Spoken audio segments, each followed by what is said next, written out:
Family Daycare is a hybrid program that was started by DHS. They wanted to look into doing something new. So we had the opportunity to take on that project, and we opened up a family daycare for our teachers.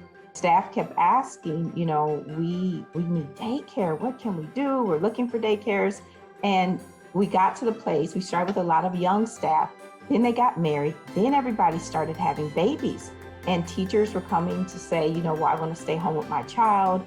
So I'm gonna have to quit, So we thought, if we could have a daycare here, would our teachers stay? And the answer was yes. We'd have some concerns, were we able to get clients in all year, or was it feasible long term?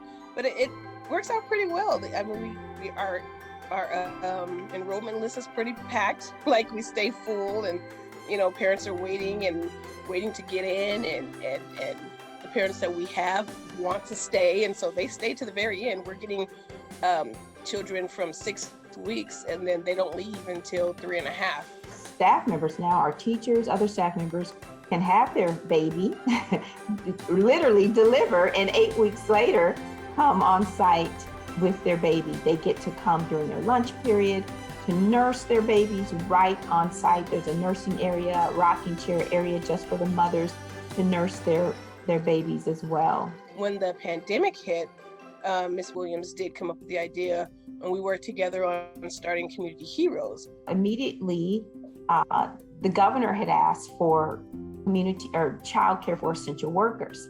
And that opened up the doors for us not only to provide child care for essential workers, but also to ensure that our staff members that needed the daycare still had the employee daycare on site. So our employee daycare never closed. Don took it on and just made it so available. We had it available for the community, our staff members, and our parents who were essential workers, so that they can continue to work either at Excell if needed and or in the community as healthcare workers, bus drivers, and others that needed that on-site daycare. Otherwise, they couldn't work. So when you're in the daycare, you're dealing with the parents. Our parents are the teachers. So you get to see behind the scenes of the teachers having to go from in class to online, and then try to, maintain family life at the same time and deal with this pandemic, and then their families.